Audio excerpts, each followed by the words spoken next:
Devaya. Namo Bhagavate Vasudevaya. Om Namo Bhagavate Vasudevaya. So, Hare Krishna, dear devotees. Thank you very much for joining today. We seek the blessings and kind mercy of Radha Mata, Father Shamsundar, Krishna Balaram, Gaurnitai Srila Prabhupada, Guru Maharaj, and the assembled Vaishnavas. Continue the 11th canto. Today is chapter 17 of Srimad Bhagavatam. And this is quite a famous verse where Krishna is describing his Acharya, how we should not disrespect him. Acharya mam vijaniyan nava maneta karichit namrataya buddhiya suyeta sarvadeva mayo guru. Translation: one should know the Acharya as myself, never disrespect him in any way. One should not envy him, thinking him an ordinary man, for he is the representative of all the demigods. So wonderful. Let's see the context of this. This is Lord Krishna's description of the Varnashram system. Previously, the Lord, Supreme Lord Shri Krishna, had assumed the form of Hams and glorified the duties of Brahmachari and Grihastha orders. In this present chapter, Lord Krishna further describes these matters to Uddhav. Uddhav inquires from Krishna about the duties of the social and religious orders of the Varnashram society, by which all human beings can achieve loving service unto the Supreme Lord by the execution of their prescribed duties. So much time has passed since the Lord is instructed. Who will again speak this lost knowledge when the Lord leaves earth? So when Krishna leaves, what will happen? So the Lord replies that in the first age, Satyayug, also known as Kritayug, there was only one social order called Hamsa. And that's actually the incarnation as well. In that age, man were automatically dedicated to pure devotional service from their very birth. And since everyone was perfect in all respects, the age was called Krita Yuga. The Vedas were then manifest in the form of the sacred syllable Om, and the Supreme Lord Hamsa was worshipped. So he's the Yuga Avatar, if you like. There were no formalized processes of sacrifice, and the sinless people who were naturally inclined to austerity simply engaged in meditation on the personal form of the Lord. So in Satyayug, that was the prescribed method of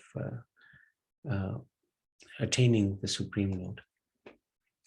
In the following age, Treta Yuga, there became manifest from the heart of the Supreme Lord the three Vedas, and from them the three forms of the sacrificial fire. At that time, the system of four Varnas appeared from the bodily limbs of the Lord as follows. The Brahmins appeared from the Lord's face, Kshatriyas appeared from his arms, the Vaishya from his thighs, and Shudras from his legs.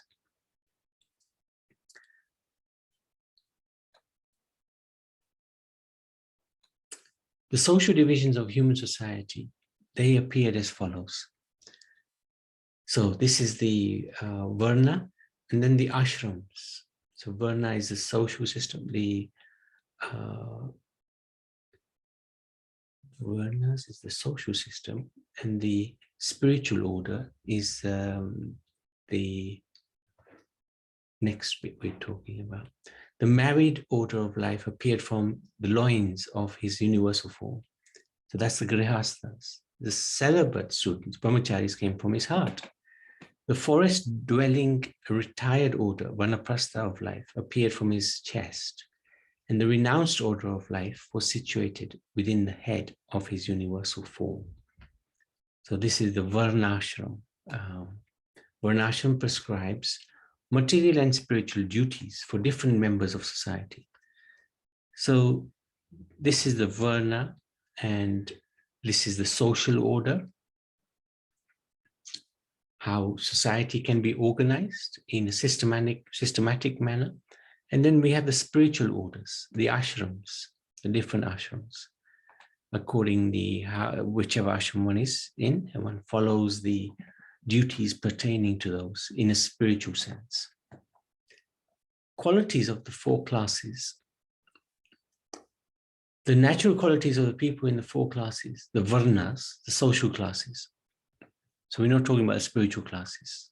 This is social classes. The Brahmins, they're peaceful, self-controlled, austere, clean, satisfied, tolerant, simple straightforwardness, devoted to the Lord. And they're also merciful and truthful. These are natural qualities. The Kshatriyas are dynamic power, bodily strength, determination, heroism, tolerance, generosity, great endeavor, steadiness, devotion to the Brahmins and the leadership. But they also themselves are leaders, the kings, the political rulers.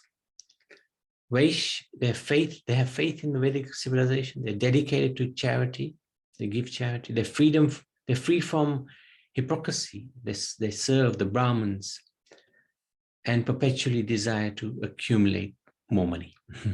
But with a view of all of these points here. Shudras, they serve without duplicity to the Brahmins, the cows, demigods, other worshipable personalities. And they are completely satisfied with whatever income is obtained in that service. So these are the sort of natural qualities. And then for everybody else, not everybody necessarily may fit into these four categories. Non-violence, truthfulness, honesty, desire for happiness and welfare for all others, and freedom from lust, anger, and greed constitute duties for all members of society. Dirtiness, dishonesty, thievery, faithlessness, useless quarrel, lust, anger, hankering, constitute the nature of those in the lowest position outside of the varnashram system. So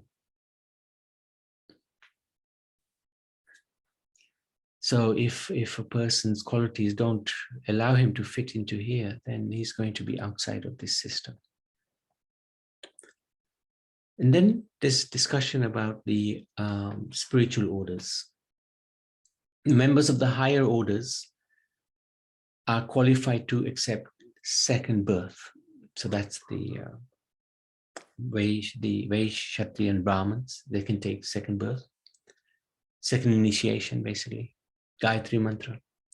After receiving the sacred thread initiation, they should go to live in the Gurukul, the home of the spiritual master. So that's the first stage of life, the brahmachari. With a pacified mind, this brahmachari should absorb himself in the study of the Vedas. Keep matted hair, carry a rod, water pot, wear garments are made of deer skin. Why deer skin? Deer skin is supposed to help one in their meditation. And this deer skin is not taken off the deer while the deer is alive. So when the deer naturally dies, this skin can be used. They don't unnecessarily polish their teeth or prepare a nice seat for themselves. They don't iron their clothes. They don't talk when bathing, evacuating, eating, attending ceremonies, chanting, meditating, etc. They don't cut their hair or nails at any time or pass semen as well. They regularly perform worship at 3 junctures of the day. So that's the sunrise, noon, sunset. They must render devotional service to the spiritual master in a spirit free of envy. Envy can be even attacked in the spiritual realm. Well, that's where it originates anyway. But even if one is trying to get onto the spiritual ladder, envy we have to be very careful of. Offer to the guru whatever food or other things he's obtained by begging, except for his maintenance, whatever remnants of the Lord he is granted. Render menial service to the spiritual master humbly by massaging his feet. Avoid all sense gratification and strictly maintain the vows of celibacy. avoid seeing or touching women and conversations or sports with women. With his mind, body, and words, worship the super soul in the way prescribed. So, these are different conditions given for the brahmachari to be successful. Cleanliness, worshipping the super soul, visiting holy places, chanting japa, performing religious services at sunrise, noon, and sunset. Avoiding that which is untouchable, uneatable, should be observed by members of all spiritual orders of society. So this is Vedic culture. This is Vedic dharma. Varnashram dharma also it's called. Next step after brahmachari life. Brahmachari observing the vow of celibacy becomes brilliant like fire and free from contamination of material desire. He becomes the Lord's devotee. After studying all the different aspects of the Vedas, offering proper remuneration to the Guru. So this is one of the points, that when the brahmachari leaves, he gives Guru Dakshina before leaving to please the Guru according to his means. A Brahmin who has material desires may take permission from his spiritual master and enter family life. Then a householder who is eager to purify his consciousness should enter the forest, whereas a purified Brahmin who has no material desires may become a vanaprastha or sannyasi. So, brahmachari leads on to grihastha. When the grihastha duties are over, so children are old enough, then if that person is a purified Brahmin who has no material desires, he can become a vanaprastha or a sannyasi. And if he has material desires, then it says he should enter the forest to purify the consciousness. The proper order of succession should be followed in changing one spiritual order to the next. One who desires to establish family life should marry a wife of his own caste, who is beyond reproach and younger in age. So this is the standard which is set in the Bhagavatam. The obligatory duties of the three classes who are twice born, the Brahman, Kshatriya, and Vaishya, are worship of the Lord, study of Vedas, giving charity. So this is three things that they should do. Those who are twice born, who have taken Diksha, who's chanting the Gayatri Mantra, who's got a guru. The occupational duties of accepting charity, teaching others, and performing sacrifice for others are the privilege of the Brahmins only. So the Brahminical class, they can accept charity, they can teach others, and sacrifice, perform sacrifices. If a Brahmin considers that his consciousness is contaminated by engaging in these occupations, like accepting charity from others. So when we accept charity, that can have a detrimental effect on the person who's receiving the charity. Because that money or whatever it is may have been earned in not in a completely pure way. So receiving that money or receiving that charity can have an impact on the consciousness of the recipient. So he may sustain his existence by collecting grains from the fields and live without dependence on others. The body of a Brahmin is not intended to enjoy insignificant material sense and gratification. Rather, by accepting difficult austerity in his life, a Brahmin will enjoy unlimited happiness after death. So Brahmins, it is said, generally their bodies can tolerate austerities. They can perform austerity. They don't have to enjoy sense enjoyment so much. The Kshatriyas are a little different. They have the body which can have a lot of propensity to enjoy. A Brahmin householder should remain satisfied in mind, practicing magnanimous religious principles, with consciousness absorbed in the Lord. In this way, a Brahmin may stay at home as a householder without very much attachment, and thus achieve liberation, because he's already living in that way without any attachment. So for him, whether he's in or out of the home doesn't matter. Just as a ship rescues those who have fallen into the ocean, similarly, Krishna very quickly rescues from all calamities those persons who uplift Brahmins and devotees suffering in a poverty-stricken condition. So Krishna is giving a very nice explanation here of how one can help the Brahmins. They generally are poor, or devotees generally are a little bit poor. Krishna takes away so that they can become a little bit more engaged in his bhakti. So if we help them, that will be great for us. Krishna will very quickly rescue from all calamities that person who helps the Brahmins and the devotees. If a Brahmin is disturbed by poverty, the Brahmin may, out of necessity, accept the business of a Kshatriya or a Vaishya. But never should take the occupation of a Shudra. And what does a Shudra mean? Working for somebody else. So if somebody is working for somebody else, they are automatically classed as Shudras. So 99% of the population is probably Shudra because they're working for others. Nothing wrong in that. But if one is thinking, I'm a Brahmin, but you're working for somebody else, actually you're not a Brahmin, because a Brahmin is never on the payroll of anybody. He's totally independent. In a similar situation, a Kshatriya may take the position of a Vaishya, and a Vaishya may take the position of a Shudra. But when the emergency has passed, it is not fitting to continue earning one's living by a lower occupation. So the Brahman's occupation is to learn and to teach. That is what they do, and give charity and receive charity. That's what they do.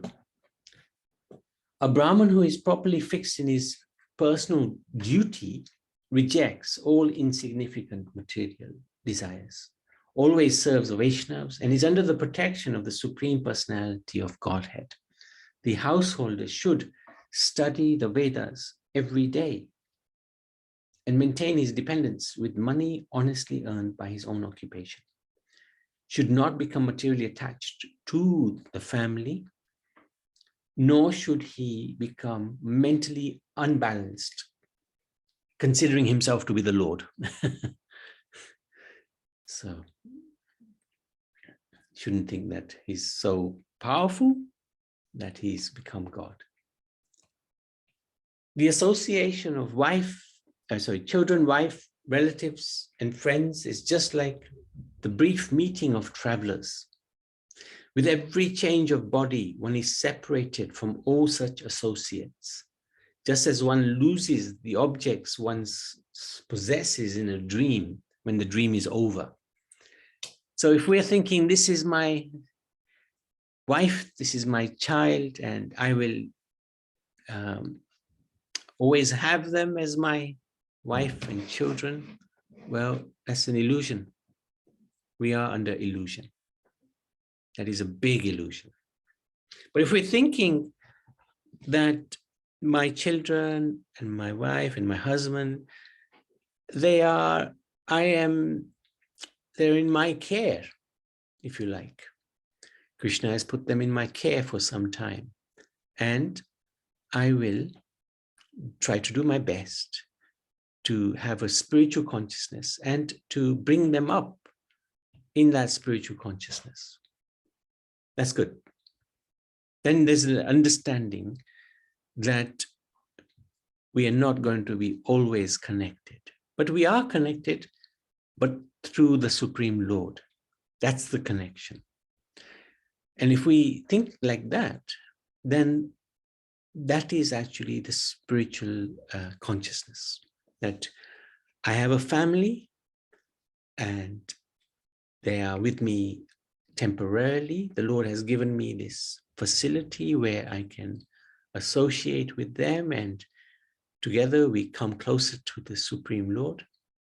Then that is ideal family life.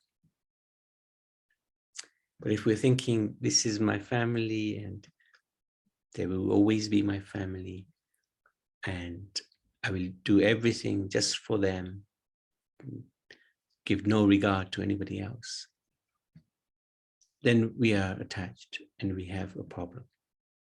And we will stay in this world forever. We will never stop we will never get out of this world as long as we are attached to this body and everything connected to the body. Deeply considering the actual situation, a liberated soul should live at home just like a guest, without any sense of proprietorship or false ego. In this way, he will not be bound or entangled by domestic affairs. A householder devotee who worships me by execution of his family duties may remain at home, go to a holy place, or if he has a responsible son, take sannyas. So Krishna gives a lot of instructions in this chapter, how to live in a family condition, family situation. A householder whose mind is attached to his home and who is thus disturbed by ardent desires to enjoy his money and children, who is lusty after women, who is possessed of a miserly mentality, who unintelligently thinks, everything is mine and I am everything, is certainly bound in illusion.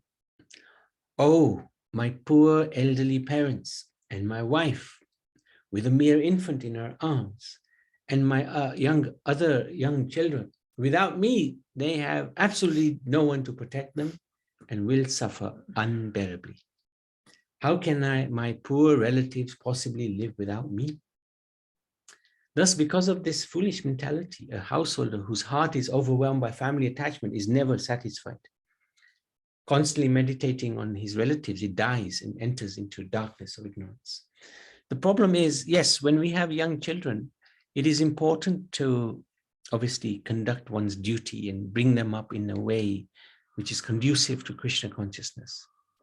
But if that attachment continues, even when they are old enough to take care of themselves, then we're not attached to them in a Krishna conscious way, we're attached to them in a material sense, then we have a problem. So we have to try to overcome. And who in this world is not attached to their family, right? It's a 99.9% of the people are. But we have to understand by discrimination that that attachment will keep us in this world. This is what Krishna's driving home. Don't be attached. Live like a guest at home. Live like you may die at any moment and have somebody else as your father and mother, and later on as your wife or husband, and later on children and whatever. And Krishna has explained before, just like a drunkard man or drunkard man. Yeah, he was talking about the drunkard man, wasn't he? He can just take off his clothes and not worry about anything. So the self-realized soul in the same way can change his body and not worry about anything. He knows this is just going to happen because of karma, because of desires. But he's purified, so his desires are no longer material. He's not wanting this or that. So that person becomes eligible for liberation. There's a lot to be said here. So much instructions given by the Lord. We didn't even go into that verse, which we looked at right at the beginning. This point is when the brahmachari is leaving the ashram of the guru and he's giving dakshina. And Krishna advises that one should know the acharya as myself, never disrespect him in any way. One should not envy him, thinking him an ordinary man, for he's a representative of all the demigods. So a guru has to be properly revered. Any disrespect, Krishna will not be happy with that. Any comments, any questions? Hare Krishna Prabhuji. Hare Krishna, Naniben. Yes, I was not there in quite a few bits of this chapter. It looks like a very interesting chapter, Prabhuji. Very important chapter too. Very important chapter. I haven't heard everything. I haven't heard everything. Yeah. Oh. Yeah. No, he basically he describes how the Brahmins come, Kshatriya, Vaishya, Shudra, and then also how the spiritual divisions come, Brahmachari and Grihastha, Vanaprastha, and Sannyas. And then he talks about the different qualities of, and this is all given in the Gita as well. The Brahmins are self-controlled, the Kshatriyas are powerful, the Vaishya charitable, and the Shudras, they serve everyone, they work, and they're very self-satisfied. And then he talks about the Brahmachari. What is the requirement for Brahmachari when he is young? The standard is basically up to the age of 20 or 25, one should remain celibate and try to gain Vedic knowledge from a guru. And then if one wants to get married, take permission from the guru, take a wife. And then if he's purified, if he doesn't have any maturities, he can take Vanaprastha. And then Vanaprastha basically means where you travel with your wife. You're no longer having any bodily connection, but you travel to holy places and you're simply absorbed in Vedic understanding. And then sannyas is where you give up everything. But then he also explains that a Brahmin who is already unattached, who's satisfied in himself and fully conscious of God, he doesn't have to even take sannyas. He can stay at home, no problem, because he's already a sannyasi. So, and then Krishna also explains that if a Brahmin is very poor, he can take the occupation of a Kshatriya or a Vaishya. And a Kshatriya who's poverty-stricken can have a profession of a Vaishya. And a Vaishya can take the profession of a Shudra. But he also says that when that emergency passes, then one should go back to your original ashram, or your varna, rather. And the varnas are, Brahman is supposed to be studying, is supposed to be the scriptures, teaching and accepting and giving charity. The Kshatriyas, they are supposed to be protecting society. So the army or the police or the politicians. And then the Vaishya are supposed to look after the Gomata and also provide for the Brahmins. And finally, Shudras, they serve everyone. And that's the best place to be. Because if we're working for somebody, you're already a Shudra. So that's the nature we have. And that's not a bad thing. Shudra is good. Shudra means I'm serving everybody. So good place to be. Thanks, Prabhuji. Thank you. No, thank you. Thank you for joining. Prabhaben? Yeah, yes. Good afternoon. I'm sorry I came late, but I think I didn't miss anything. No. I really enjoyed all the scripture you read just now.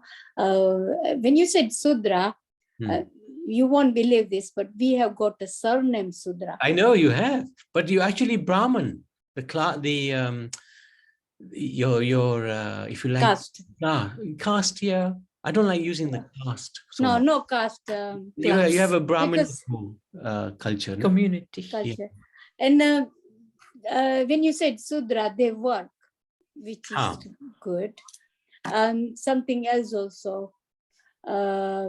You said something about this Brahman, but Brahman in India, they don't work, they do other jobs, but in this country, Brahman have to go no work. Choice. No choice. Bills to pay. I've got families, Brahman, they're all working. Yeah. So And technically yeah, they're carry on. Shudras. Carry on. Technically they're Shudras.